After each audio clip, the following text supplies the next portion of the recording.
നമസ്കാരം, സ്വാഗതം നിലപാടിലേക്ക്. കഴിഞ്ഞ 11 വർഷത്തെ ഭരണകാലത്തിനിടെ നരേന്ദ്രമോദി സർക്കാർ കൊണ്ടുവരുന്ന പുതിയ ഏർപ്പാടുകൾ, നിയമങ്ങൾ, തീരുമാനങ്ങൾ ഇവയെല്ലാം ശരാശരി പൗരനെ പല വിധത്തിൽ ഭയപ്പെടുത്തുന്നത് എന്തുകൊണ്ടായിരിക്കും?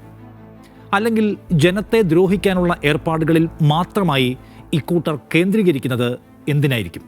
നോട്ട് നിരോധിക്കുമ്പോൾ, കാർഷിക നിയമങ്ങൾ കൊണ്ടുവരുമ്പോൾ, പൗരത്വ നിയമം അവതരിപ്പിച്ചപ്പോൾ, ഇലക്ട്രൽ ബോണ്ട് കൊണ്ടുവന്നപ്പോൾ അവയെല്ലാം ജനതയ്ക്ക് പ്രയോജനപ്പെടണം എന്ന ആശയമല്ല മോദി സർക്കാരിനെ നയിച്ചിട്ടുള്ളത് എന്നത് നിസ്തർക്കം.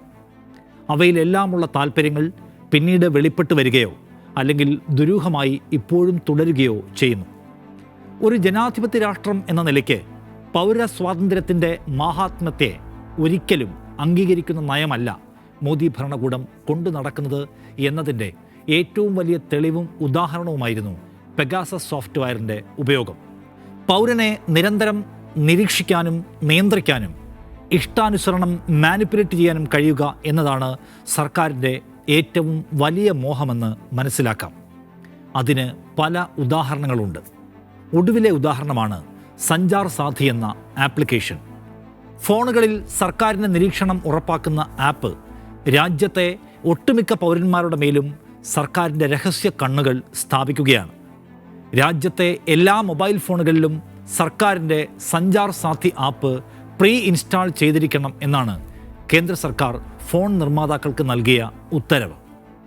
വലിയ പ്രതിഷേധം ഉയർന്നു വന്നതിന് പിന്നാലെ സഞ്ചാർ സാഥി ആപ്പുമായി ബന്ധപ്പെട്ട ഉത്തരവ് സർക്കാർ പിൻവലിച്ചു. എങ്കിലും പൗരനെ നിരീക്ഷിക്കാനും നിയന്ത്രിക്കാനുമുള്ള പദ്ധതികൾ മോദി സർക്കാരിൻ്റെ കയ്യിലുണ്ട് എന്ന് നാം നന്നായി മനസ്സിലാക്കണം. അത് പരസ്യമായോ രഹസ്യമായോ ഇനിയും വരും, ഉറപ്പാണ്. 101 തരം. ഈ പരിപാടികളൊക്കെ വഴി സംഘപരിവാര ഭരണകൂടം ലക്ഷ്യം വയ്ക്കുന്ന ദീർഘകാല ലക്ഷ്യം എന്താണ്? ഇന്ത്യൻ ടെലികോം മന്ത്രാലയം തയ്യാറാക്കിയ ഒരു സൈബർ സുരക്ഷാ ആപ്പ് എന്ന പേരിൽ 2025 ജനുവരി മാസത്തിൽ അവതരിപ്പിച്ച സഞ്ചാർ സാഥി ആപ്പ് ഈ ദിവസങ്ങളിൽ രാജ്യത്ത് ഞെട്ടലും പ്രതിഷേധവുമാണ് സൃഷ്ടിച്ചത്. ആശയവിനിമയ പങ്കാളി എന്നർത്ഥമുള്ള ഈ ആപ്പിൻ്റെ ലക്ഷ്യം ടെലികോം തട്ടിപ്പുകളും സൈബർ കുറ്റകൃത്യങ്ങളും തടയലാണെന്ന് സർക്കാർ ഔദ്യോഗികമായി പറയുന്നു. എന്നാൽ നവംബർ 28 നടപ്പിലാക്കിയ പ്രീ ഇൻസ്റ്റലേഷൻ ഉത്തരവ് പൊതുജനങ്ങളുടെയും പ്രതിപക്ഷ നേതാക്കളുടെയും ഡിജിറ്റൽ അവകാശ സംഘടനകളുടെയും ശക്തമായ എതിർപ്പിന് കാരണമായി. സ്നൂപ്പിംഗ് അഥവാ നിരീക്ഷണത്തിനും ചോർത്തലിനുമുള്ള ഉപകരണമാണോ അതോ യഥാർത്ഥ സുരക്ഷാ സംവിധാനമാണോ എന്ന ചോദ്യം ഉയർത്തിയ ഈ വിവാദം വലിയ തലങ്ങളിലേക്ക് വളരെ വേഗം വികസിച്ചു. കാര്യങ്ങൾ അത്ര പന്തിയല്ല എന്ന് തോന്നിയ സർക്കാർ ഡിസംബർ 3 ഉത്തരവ് പിൻവലിച്ചതായി അറിയിച്ചിട്ടുണ്ട്. അപ്പോഴും അപകടകരമായ ആ യാഥാർത്ഥ്യം ബാക്കി നിൽക്കുന്നു. പൗരൻ്റെ അനുമതിയില്ലാതെ അയാളെ നിരീക്ഷിക്കാനും ഒരു വേള നിയന്ത്രിക്കാനുമുള്ള ഒരു സംവിധാനം ഉണ്ടാക്കാൻ നമ്മുടെ സർക്കാർ ആഗ്രഹിക്കുന്നു. ആഗ്രഹം മാത്രമല്ല, അവരതിൻ്റെ എല്ലാ ഘട്ടങ്ങളും പൂർത്തിയാക്കിയിരിക്കുന്നു. ഇപ്പോൾ പിൻവാങ്ങിയെന്ന് പറയുമ്പോഴും ആ പദ്ധതിയിൽ നിന്ന് സർക്കാർ പൂർണ്ണമായി പിൻവലിഞ്ഞു എന്ന് വിചാരിക്കാൻ ഒരു നിർവാഹവുമില്ല. സർക്കാരുണ്ടാക്കിയ ആപ്പിൻ്റെ ദുരൂഹ ലക്ഷ്യങ്ങൾ, പ്രൈവസി ലംഘനം, ഡാറ്റ ചോർത്തൽ, രാഷ്ട്രീയമായ നിരീക്ഷണവും മാനിപ്പുലേഷനും ഇവ ഗൗരവത്തിൽ ചർച്ച ചെയ്യേണ്ട സംഗതികൾ തന്നെയാണ്. സഞ്ചാർ സാഥി ടെലികോം വകുപ്പിൻ്റെ ഒരു ഡിജിറ്റൽ പ്ലാറ്റ്ഫോമാണ്. 2023 ആരംഭിച്ച സഞ്ചാർ സാഥി പോർട്ടലിൻ്റെ മൊബൈൽ വേർഷനായി 2025 ജനുവരി 15 ഔദ്യോഗികമായി അത് ലോഞ്ച് ചെയ്തു. ഇന്ത്യയിലെ കോടിക്കണക്കിന് വരുന്ന ടെലികോം ഉപയോക്താക്കളെ സംരക്ഷിക്കാനുള്ള ഒരു സുരക്ഷാ പദ്ധതി എന്ന് പറയുന്നു സർക്കാർ. ടെലികോം തട്ടിപ്പ് തടയലാണ് പ്രധാന ഉദ്ദേശം. ഫ്രോഡ് സിം കാർഡുകൾ കണ്ടെത്തൽ, ഇൻ്റർനാഷണൽ മൊബൈൽ എക്വിപ്മെൻറ്റ് ഐഡൻറ്റിറ്റി നമ്പറിൽ വരുത്തുന്ന തിരിമറികൾ കണ്ടെത്തൽ, ബിനാമി കണക്ഷനുകൾ കണ്ടെത്തി റിപ്പോർട്ട് ചെയ്യൽ, ഉപയോക്താക്കൾക്ക് സ്വന്തം നമ്പറുകളുടെ സ്റ്റാറ്റസ് പരിശോധിക്കാനുള്ള സംവിധാനമൊരുക്കൽ, സംശയാസ്പദമായ നമ്പറുകൾ ബ്ലോക്ക് ചെയ്യാനുള്ള സൗകര്യം, ഇവയെല്ലാം സഞ്ചാർ സാഥിയിലുണ്ടെന്നും ഇനിയുള്ള കാലത്ത് സൈബർ സുരക്ഷയ്ക്ക് ഈ ആപ്പ് നിർബന്ധമാണെന്നുമൊക്കെ പറയുന്നു സർക്കാർ. ഓരോ ദിവസവും രാജ്യത്ത് 2000-ലധികം സൈബർ ഫ്രോഡ് കേസുകൾ റിപ്പോർട്ട് ചെയ്യുന്നുവെന്നും സർക്കാരിൻ്റെ ആപ്പ് റിയൽ ടൈം അലേർട്ടുകൾ നൽകി ഉപയോക്താവിനെ എപ്പോഴും രക്ഷിച്ചുകൊണ്ടേയിരിക്കുമെന്നും ടെലികോം വകുപ്പ് അവകാശപ്പെടുകയാണ്. നഷ്ടപ്പെടുകയോ മോഷ്ടിക്കപ്പെടുകയോ ചെയ്ത ഫോണുകൾ ട്രാക്ക് ചെയ്യാൻ EMEI നമ്പർ ബ്ലോക്ക് ചെയ്യൽ എല്ലാം ഇതുവഴി കഴിയുമെന്നാണ് ആപ്പ് അവതരിപ്പിച്ചുകൊണ്ട് സർക്കാർ വ്യക്തമാക്കുന്നത്. ഏറ്റവും അവസാനത്തെ ഡാറ്റ പ്രകാരം 14 മില്യൺ ആളുകൾ ഇതുവരെ ഈ ആപ്പ് ഇന്ത്യയിൽ ഡൗൺലോഡ് ചെയ്തിട്ടുണ്ട്. യുവാക്കളും നഗരവാസികളുമാണ് ആപ്പിൻ്റെ പ്രധാന ഉപയോക്താക്കളെന്നാണ് കണക്കുകൾ പറയുന്നത്. ടെലികോം വകുപ്പ് പറയുന്നതനുസരിച്ച് ആപ്പിൻ്റെ പ്രവർത്തനം വളരെ ലളിതമാണ്, നിഷ്കളങ്കവുമാണ്. ഉപയോക്താക്കൾ ഫോൺ നമ്പർ വെരിഫൈ ചെയ്ത് ഇതിലേക്ക് ലോഗിൻ ചെയ്യുന്നു. സ്വന്തം സിം കാർഡുകളുടെ ഡീറ്റെയിൽസ് പരിശോധിക്കുന്നു. ഫ്രോഡ് ഉണ്ടെങ്കിൽ റിപ്പോർട്ട് ചെയ്യുന്നു. സെൻട്രൽ എക്വിപ്മെൻറ്റ് ഐഡൻറ്റിറ്റി രജിസ്റ്റർ പോർട്ടലുമായി ഇൻ്റഗ്രേറ്റ് ചെയ്ത് പ്രവർത്തിക്കുന്നതിനാൽ ഒരു നിലയ്ക്കുമുള്ള തട്ടിപ്പുകൾ ഇനി നടക്കില്ല എന്ന് വാദിക്കുന്നു ടെലികോം മന്ത്രാലയം. 3 വർഷത്തിനിടെ 1.5 ലക്ഷത്തോളം മോഷ്ടിക്കപ്പെട്ട ഫോണുകൾ ഇത്തരം സംവിധാനം ഉപയോഗിച്ച് കണ്ടെടുത്തു എന്നാണ് സർക്കാർ പറയുന്ന കണക്ക്. കേൾക്കുമ്പോൾ എല്ലാം നല്ലതാണ്, നല്ലതിനാണ്. പിന്നെ എവിടെയാണ് ഇതിൻ്റെ പ്രശ്നം കിടക്കുന്നത്, അല്ലെങ്കിൽ ദുരൂഹത ചൂഴ്ന്നു നിൽക്കുന്നത്? നവംബർ 28-ന് telecom department telecommunication cyber security amendment റൂൾസിൻ്റെ ഭാഗമായി ഒരു ഉത്തരവ് പുറപ്പെടുവിച്ചു. എല്ലാ സ്മാർട്ട് ഫോണുകളിലും സഞ്ചാർ സാധി ആപ്പ് പ്രീ ഇൻസ്റ്റാൾ ചെയ്തിരിക്കണം. 90 ദിവസത്തിനുള്ളിൽ പഴയ ഫോണുകളിലും സോഫ്റ്റ്വെയർ അപ്ഡേറ്റ് വഴി ഇൻസ്റ്റാൾ ചെയ്യണം. അത് നിർബന്ധമാണ്. ഇത് ആർക്കും ഒഴിവാക്കാനോ വേണ്ടെന്ന് വയ്ക്കാനോ കഴിയില്ല. ശ്രദ്ധിക്കേണ്ട ഏറ്റവും പ്രധാനപ്പെട്ട കാര്യം, ഈ ആപ്പ് അൺഇൻസ്റ്റാൾ ചെയ്യാൻ കഴിയില്ല എന്നതാണ്. ഉപയോക്താക്കൾക്ക് അത് ഡിസേബിൾ ചെയ്യാൻ പോലും പറ്റില്ല. പൗരൻ്റെ കയ്യിലിരിക്കുന്ന ഫോണും അതിലെ വിവരങ്ങളും സംരക്ഷിച്ചേ മതിയാവൂ എന്ന നിർബന്ധ ബുദ്ധിയിൽ സർക്കാർ രംഗപ്രവേശനം ചെയ്യുന്നതിനെ നാം എന്തുകൊണ്ട് സംശയത്തോടെ നിരീക്ഷിക്കണം? ഒന്നാമത്, ഈ ആപ്പിന് സൈബർ സുരക്ഷാ പ്രശ്നങ്ങളെ തടയാൻ കഴിയില്ല എന്ന് സൈബർ സെക്യൂരിറ്റി മേഖലയിൽ പ്രവർത്തിക്കുന്ന പലരും ഇതിനകം ചൂണ്ടിക്കാണിച്ചു കഴിഞ്ഞു.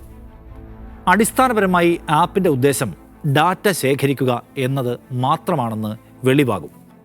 സൈബർ രംഗത്ത് പ്രവർത്തിക്കുന്നവരെല്ലാം ഒരുപോലെ ആ ലക്ഷ്യം ചൂണ്ടിക്കാണിക്കുന്നുണ്ട്. ആ ദുരുദ്ദേശം പിടിക്കപ്പെട്ടതോടെയാണ് ഉത്തരവിൽ നിന്ന് സർക്കാർ തൽക്കാലത്തേക്ക് പിന്മാറി ഒളിച്ചു കളിക്കുന്നത്. Phone number, IMEI, location, SIM details എന്നിവ സർക്കാരിൻ്റെ ഈ ആപ്പ് ശേഖരിക്കുന്നു.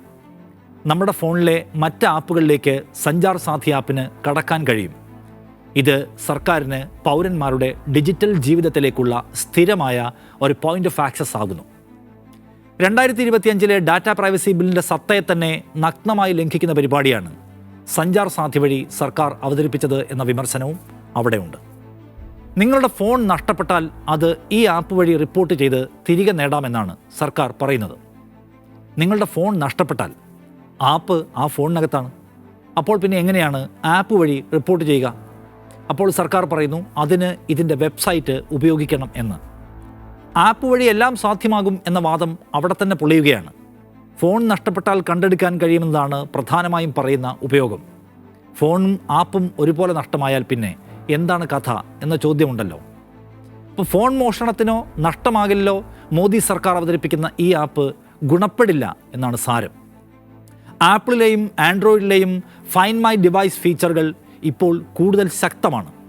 ഫോൺ ഓഫായാൽ പോലും ട്രാക്ക് ചെയ്യാൻ കഴിയും വിധത്തിലാണ് കമ്പനികൾ ഈ ഫീച്ചർ ഇപ്പോൾ തയ്യാറാക്കിയിരിക്കുന്നത്. ഓരോ പുതിയ മോഡലിലും അത് അവർ കൂടുതൽ ആധുനികമായി അപ്ഡേറ്റ് ചെയ്യുന്നു. ആപ്പിൾ പോലും ആപ്പിൾ കെയർ പ്ലസ് ഉണ്ടെങ്കിൽ ഫ്രീ റീപ്ലേസ്മെൻറ്റ് പോലും ഓഫർ ചെയ്യുകയാണ്. സഞ്ചാർ സാധി ചെയ്യുന്നത് എന്താണ്? IMEI നമ്പർ ബ്ലോക്ക് ചെയ്യുന്നു എന്ന് മാത്രം. പക്ഷേ പോലീസ് സഹായമില്ലാതെ അതുകൊണ്ട് വേറെ ഒരു ഉപയോഗവും ഇല്ല എന്ന് കാണുക. പോലീസ് സഹായത്തിന് ഈ ആപ്പിൻ്റെ കാര്യം പണ്ടുമില്ലല്ലോ. ഫ്രോഡ് കമ്മ്യൂണിക്കേഷൻ റിപ്പോർട്ട് ചെയ്യാം എന്നതാണ് സർക്കാർ മുന്നോട്ട് വയ്ക്കുന്ന വേറെ ഒരു സൗകര്യം.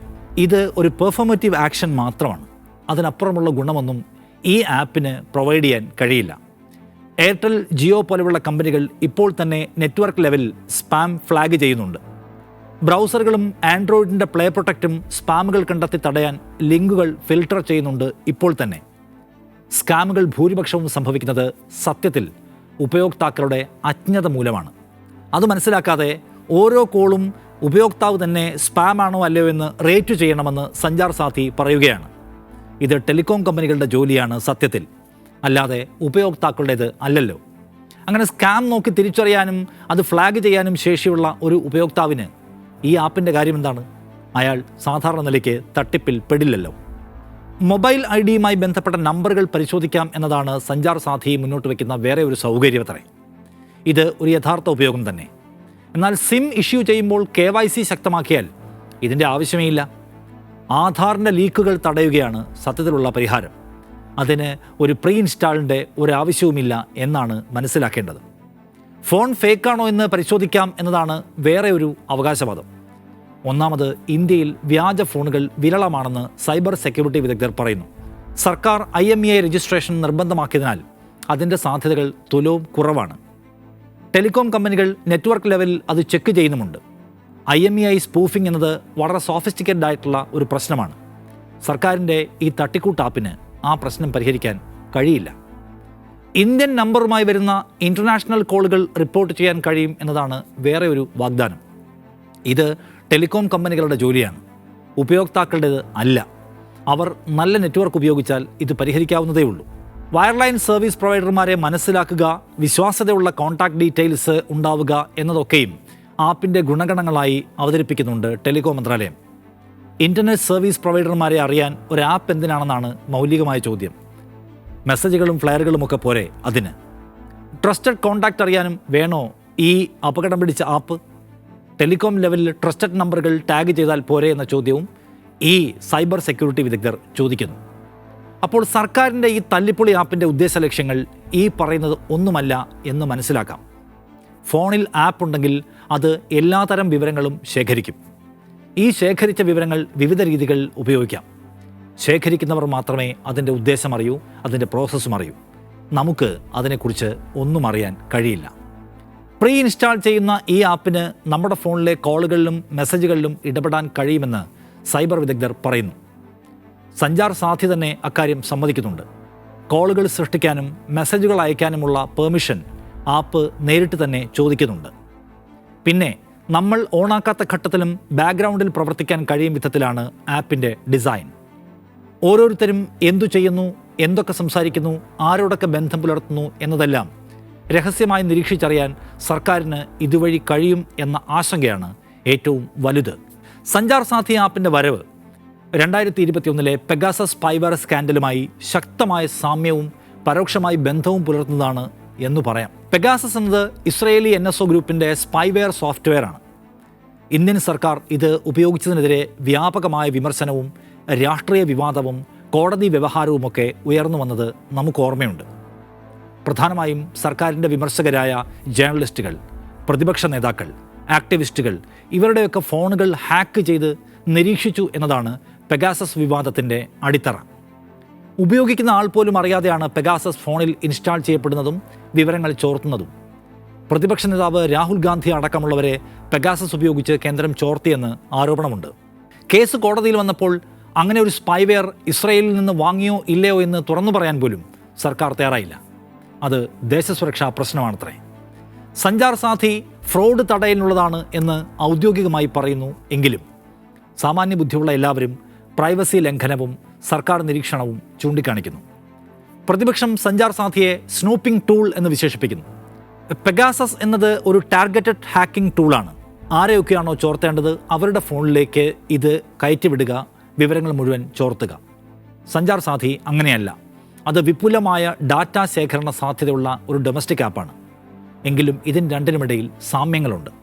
പെഗാസസ് ഫോണുകൾ 0 ക്ലിക്ക് ഇൻസ്റ്റലേഷൻ വഴി മെസ്സേജുകൾ, കോളുകൾ, ലൊക്കേഷൻ എന്നിവ റിയൽ ടൈം ട്രാക്ക് ചെയ്യുന്ന ഒരു സംവിധാനമാണ്. എന്നാൽ Sanchar Saathi EMEI, SIM details, call ലോഗുകൾ, SMS, MMS ആക്സസ് ചെയ്യാൻ അനുവാദം ചോദിക്കുന്നു എന്ന വ്യത്യാസമുണ്ട്. പക്ഷേ എല്ലാറ്റിലേക്കും പ്രവേശനം നിർബന്ധമാണ്. എന്ന് മാത്രമല്ല, അൺഇൻസ്റ്റാൾ ചെയ്യാൻ കഴിയാത്തതിനാൽ പെർമനൻറ്റ് സ്നൂപ്പിംഗ് നടത്താൻ സഞ്ചാർ സാഥിക്ക് കഴിയും എന്നാണ് വിമർശനം. ഇത് പെഗാസസ് പ്ലസ് ആണെന്നാണ് കോൺഗ്രസ് MP കാർത്തി ചിദംബരം വിമർശിച്ചത്. പെഗാസസിൻ്റെ പേര് മാറ്റി സഞ്ചാർ സാഥി എന്നാക്കിയിരിക്കുന്നു എന്നാണ് ശിവസേന നേതാവ് ഉദ്ധവ് താക്കറെ പറഞ്ഞത്. പ്രധാന നേതാക്കളെല്ലാവരും സർക്കാരിൻ്റെ ദുരുദ്ദേശം വിളിച്ചു പറഞ്ഞ് രംഗത്ത് വന്നു.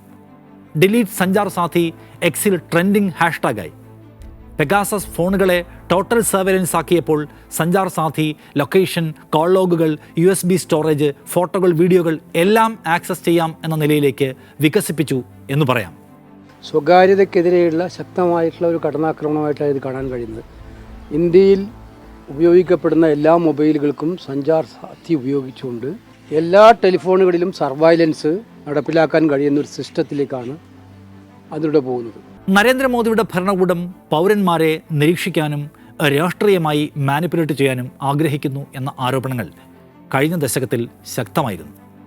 അതുകൊണ്ട് തന്നെ പ്രതിപക്ഷ പാർട്ടികൾ, മനുഷ്യാവകാശ സംഘടനകൾ, അന്താരാഷ്ട്ര മാധ്യമങ്ങളെല്ലാം പുതിയ നീക്കങ്ങളെ ഡിജിറ്റൽ സമഗ്രാധിപത്യ ശ്രമം എന്ന് വിശേഷിപ്പിക്കുന്നു. പക്ഷേ സർക്കാർ ഇതിനെ ദേശീയ സുരക്ഷ എന്നൊക്കെ പറഞ്ഞ് നിഷേധിക്കുകയുമാണ്. പൗരസമൂഹം ഉന്നയിക്കുന്ന ഈ ആരോപണങ്ങൾ, പ്രതിഷേധങ്ങൾ ചരിത്രപരമായ സംഭവങ്ങളുടെ പശ്ചാത്തലത്തിൽ നിന്ന് ഉയർന്നു വരുന്നതാണ്. പ്രത്യേകിച്ച് 1975 എമർജൻസി കാലഘട്ടത്തിൻ്റെ ഓർമ്മകളും മോദിയുടെ ഗുജറാത്ത് മുഖ്യമന്ത്രി കാലത്തെ വിവാദങ്ങളുമെല്ലാം ഇതിൽ ഉൾച്ചേർന്നിരിക്കുന്നു. മോദി ഗുജറാത്ത് മുഖ്യമന്ത്രിയായിരുന്നപ്പോൾ 2002 ഗുജറാത്ത് വംശഹത്യയ്ക്ക് ശേഷം IBA പോലീസിനെയൊക്കെ ഉപയോഗിച്ച് വ്യാപകമായി നിരീക്ഷണം നടത്തി എന്ന് ആരോപണമുണ്ട്. 2013 സ്നൂപ്പിംഗ് ഗേറ്റ് വിവാദം നമുക്ക് ഓർമ്മയുണ്ടാവണം. മോദിയുടെ സർക്കാർ ഒരു യുവതിയെ നിരീക്ഷിക്കാൻ സർക്കാർ സംവിധാനങ്ങളെ ഉപയോഗിച്ചു എന്നതാണ് ആരോപണം. ഫോൺ ടാപ്പിംഗ്, ലൊക്കേഷൻ ട്രാക്കിംഗ് എന്നിവ ഉൾപ്പെട്ട ഈ സംഭവം സുപ്രീം കോടതി വരെ എത്തി. പക്ഷേ സർക്കാർ അത് നാടിൻ്റെ സുരക്ഷയുമായി ബന്ധപ്പെട്ട സംഗതി എന്ന് വാദിച്ചു അവിടെയും. ഈ സംഭവം മോദി ഭരണകൂടത്തിൻ്റെ നിരീക്ഷണ പ്രവണതയുടെ ആദ്യ സൂചനയായി വേണമെങ്കിൽ കണക്കാക്കാം. അതിനുശേഷമാണ് നാം പെഗാസസ് കേൾക്കുന്നത്.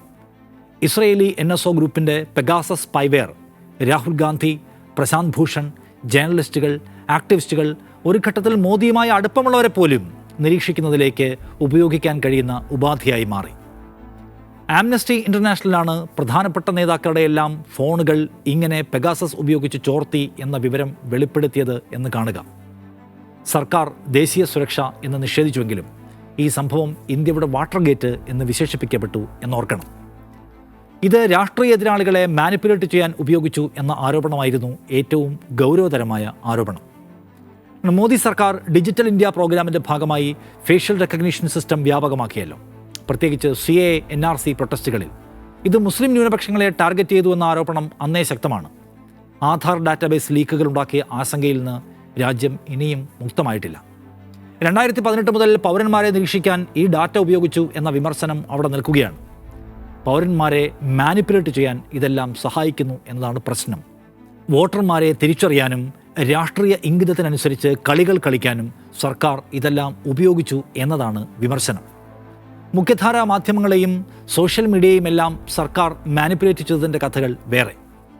ഇത്തരം ദുരൂഹവും അപകടകരവുമായ ഇടപെടലുകളുടെ ചരിത്രമുള്ള ഒരു സർക്കാർ കൊണ്ടുവരുന്ന സഞ്ചാർ സാധിയെ ഒരു നിലയ്ക്കും നിഷ്കളങ്കമായി സമീപിക്കാൻ കഴിയില്ല എന്നതാണ് യാഥാർത്ഥ്യം. എന്നാൽ ഇവയെല്ലാം വെറും ഡാറ്റ ചോർത്തലിന് മാത്രമുള്ളതാണോ എന്ന വലിയൊരു ചോദ്യവും കൂടി അവിടെയുണ്ട്. അപ്പോഴാണ് മാനിപ്പുലേഷൻ എന്ന വാക്കിൻ്റെ അർത്ഥത്തിലേക്ക് നാം കൂടുതൽ ആഴത്തിൽ പോകേണ്ടി വരിക. ഒരു ഉദാഹരണം പറയാം. രാജ്യത്തെ അറിയപ്പെടുന്ന മനുഷ്യാവകാശ പ്രവർത്തകരും അക്കാഡമിഷ്യന്മാരും ജേർണലിസ്റ്റുകളുമൊക്കെ പ്രതി ചേർക്കപ്പെട്ട കേസാണ് ഭീമ കൊറേഗാവ് കേസ്. അർബൻ നക്സലുകൾ എന്നാരോപിച്ച് രാജ്യത്തിൻ്റെ വിവിധ ഭാഗങ്ങളിൽ നിന്നുള്ള പ്രമുഖരെ വേട്ടയാടി പിടിച്ച് അകത്താക്കിയ കേസാണിത്. ഇപ്പോഴത്തെ സന്ദർഭവുമായി ബന്ധപ്പെട്ട കാര്യം പറയുന്നതിന് മുൻപ് ആ കേസിലേക്കൊന്ന് പോകണം. 1818 നടന്നൊരു യുദ്ധവുമായി ചേർന്ന് കിടക്കുന്നു ഭീമ കൊറേഗാവിൻ്റെ ചരിത്രം. മറാത്ത രാജാവ് പേഷ്വാ ബാജിറാവുവിൻ്റെ സൈന്യവും ബ്രിട്ടീഷ് ഈസ്റ്റ് ഇന്ത്യ കമ്പനിയുമായാണ് യുദ്ധം. പക്ഷേ ആ യുദ്ധത്തിൽ പ്രദേശവാസികളായ മഹർ സമുദായക്കാരെ, അതായത് ദലിതരെ, പേഷ്വ രാജാവ് പങ്കെടുപ്പിക്കുന്നില്ല. ജാതിയിൽ താഴ്ന്നവരുമായി ചേർന്ന് യുദ്ധം ചെയ്യുക സാധ്യമല്ല എന്നായിരുന്നു ബ്രാഹ്മണ രാജാവിൻ്റെ നിലപാട്. വലിയ ആത്മാഭിമാനക്ഷതമുണ്ടായ മഹർ പോരാളികൾ ഈസ്റ്റ് ഇന്ത്യ കമ്പനി സൈന്യത്തിൽ ചേർന്നു. എണ്ണത്തിൽ കുറവായിരുന്നിട്ടും ബ്രിട്ടീഷ് മഹർ സൈന്യം മറാത്ത സൈന്യത്തെ തോൽപ്പിച്ചു. ഇത് സൈനികമായ വിജയം എന്നതിനേക്കാൾ ജാതി വിവേചനത്തിനെതിരെയുള്ള വിജയമായി മഹർ സമുദായം കണക്കാക്കിപ്പോരുന്നു. അന്നു മുതൽ ഇങ്ങോട്ട് രണ്ട് സമുദായങ്ങൾ തമ്മിലുള്ള അടങ്ങാത്ത അകലത്തിന് ഇത് കാരണമായിട്ടുണ്ട്. പോരാട്ടത്തിൽ കൊല്ലപ്പെട്ട ദലിത് പട്ടാളക്കാർക്ക് വേണ്ടി British East India Company Bhima കൊറേഗാവിൽ ഒരു യുദ്ധസ്മാരകം പണിതു. മഹർ സമുദായം ഇത് സംരക്ഷിക്കുകയും എല്ലാ വർഷവും ജനുവരി 1 യുദ്ധവിജയത്തിൻ്റെ സ്മരണ പുതുക്കുകയും ചെയ്യുന്നു. 2018 ജനുവരി 1 ഭീമ കൊറേഗാവ് യുദ്ധത്തിൻ്റെ 200ാം വാർഷികമായിരുന്നു. അത് ദളിത് സംഘടനകൾ വിപുലമായി ആഘോഷിക്കാൻ തീരുമാനിച്ചു. 3 ലക്ഷത്തിലധികം പേരാണ് യുദ്ധവാർഷിക പരിപാടിക്കായി ഭീമ കൊറേഗാവിലേക്ക് എത്തിയത്. സംഘ്പരിവാർ വിരുദ്ധരായ നേതാക്കൾ പലരും അവിടെ വന്നു. ജിഗ്നേഷ് മെവാനിയും JNU വിദ്യാർത്ഥി ഒമർ ഖാലിദ്, രോഹിത് വെമുലയുടെ അമ്മ രാധിക വെമുല തുടങ്ങിയവരൊക്കെ വാർഷിക പരിപാടിയിൽ പങ്കെടുക്കാനെത്തി. വിറളി പൂണ്ട മേൽജാതി സംഘം കാവിക്കൊടികളുമായി പരിപാടിയിലേക്ക് ഇരച്ചെത്തി പ്രകോപനമുണ്ടാക്കി. അത് സംഘർഷമായി മാറി. ഒരു ചെറുപ്പക്കാരൻ കൊല്ലപ്പെട്ടു. ദലിത് സംഘടനകൾ വലിയ പ്രക്ഷോഭത്തിലേക്ക് പോയി. മുംബൈ നഗരത്തിലടക്കം അത് ആളിപ്പടർന്നു. 31 ജില്ലകളിലായി 171 ബസ്സുകൾ പോലും അഗ്നിക്കിരയായി. BJP നേതൃത്വത്തിലുള്ള അന്നത്തെ മഹാരാഷ്ട്ര സർക്കാർ അന്വേഷണം പ്രഖ്യാപിച്ചു. പ്രമുഖരടക്കം പലരും പിടിക്കപ്പെട്ടു. എല്ലാം ദലിത് പക്ഷത്ത് നിന്നുള്ളവരായിരുന്നു.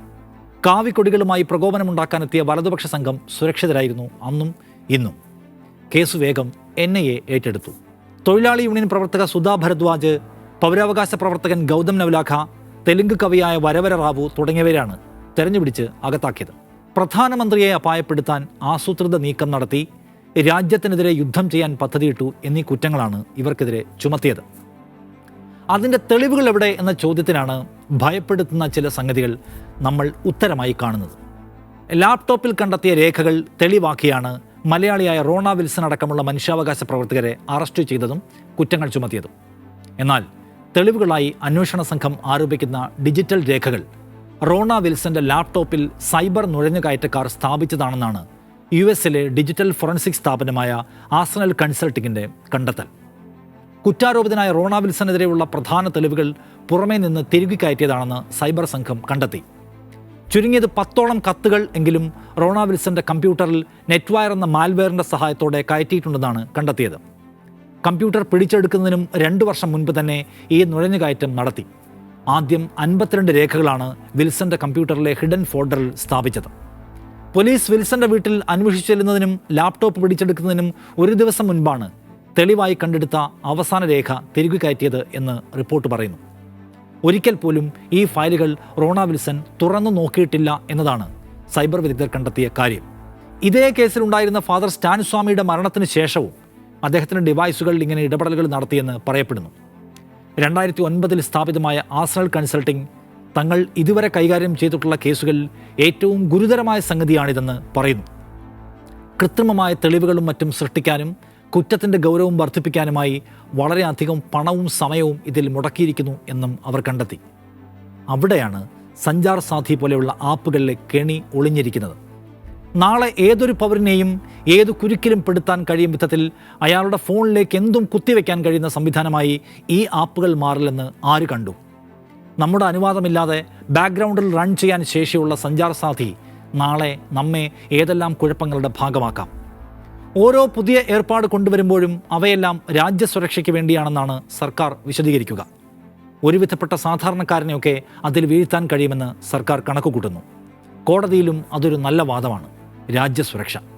പക്ഷേ സർക്കാർ ഇങ്ങനെ കൊട്ടിഘോഷിച്ചു കൊണ്ടുവന്ന ഏത് പദ്ധതിക്കാണ് അതിൻ്റെ പ്രഖ്യാപിത ലക്ഷ്യം സാധൂകരിക്കാൻ കഴിഞ്ഞത്? നോട്ട് നിരോധനം നടപ്പാക്കിയപ്പോൾ സർക്കാർ നൽകിയ വാഗ്ദാനം എന്തായിരുന്നു? നമ്മെ ബുദ്ധിമുട്ടിച്ചും പീഡിപ്പിച്ചും നടപ്പിലാക്കിയ ആ പരിപാടിയുടെ എന്തെങ്കിലും പ്രയോജനം സാധാരണ പൗരന് കിട്ടിയോ? കള്ളപ്പണം പിടിച്ചോ? ഭീകരത അവസാനിപ്പിച്ചോ? ഇല്ലല്ലോ. നോട്ട് നിരോധനത്തിൻ്റെ ശരിയായ ലക്ഷ്യം എന്തായിരുന്നുവെന്ന്, ശരിയായ ഗുണഭോക്താവ് ആരായിരുന്നുവെന്നത് ഇപ്പോഴും ചോദ്യമായി അവശേഷിക്കുന്നു. പക്ഷേ നിശ്ചയമായും അതിന് ചില ഗുണഭോക്താക്കൾ ഉണ്ടായിരുന്നു, ഉണ്ട്, അതുറപ്പ്. പറഞ്ഞു വന്നത് എന്തെന്നാൽ, സർക്കാർ പൊതുനന്മയ്ക്ക്, രാഷ്ട്രസുരക്ഷയ്ക്ക് എന്നൊക്കെയുള്ള ലേബലിൽ കൊണ്ടുവരുന്ന പദ്ധതികൾ ഏറെയും ദുരൂഹ ലക്ഷ്യങ്ങൾ ഉള്ളതാണ്. അതിന് പൊതുനന്മയേക്കാൾ സർക്കാരിൻ്റെ നിലനിൽപ്പും ഹിന്ദുത്വ രാഷ്ട്രീയത്തിൻ്റെ മുന്നോട്ടുപോക്കിനും ഏതൊക്കെയോ കേന്ദ്രങ്ങളുടെ സ്വകാര്യ നേട്ടവുമൊക്കെയാണ് ഉന്നം. അത് തിരിച്ചറിയാൻ ഈ രാജ്യത്തിന് കഴിയണം. നമ്മുടേത് ഒരു ജനാധിപത്യ രാജ്യമാണ്. ജനമാണ് ഇവിടെ പരമാധികാരി. ജനത്തിൻ്റെ സ്വാതന്ത്ര്യത്തിനാണ് ഇവിടെ ഏറ്റവും അധികം വില. ആ ജനങ്ങളുടെ സ്വാതന്ത്ര്യത്തെ നിരീക്ഷിക്കാനും നിയന്ത്രിക്കാനും അവരുടെ സ്വാഭാവികമായ തെരഞ്ഞെടുപ്പുകളെ മാറ്റിമറിക്കാനും എതിർപ്പുള്ളവരെ പിഴുതെറിയാനും നിശബ്ദരാക്കാനുമൊക്കെയുള്ള പദ്ധതികൾ ഈ നാടിൻ്റെ ആത്മാവിലേക്കുള്ള കത്തിക്കുത്താണ്. അതിൽ നമുക്ക് കരുതലുണ്ടായിരിക്കണം, സദാ ജാഗ്രത ഉള്ളവരായിരിക്കണം. നിലപാട് പൂർണ്ണമാകുന്നു. നന്ദി.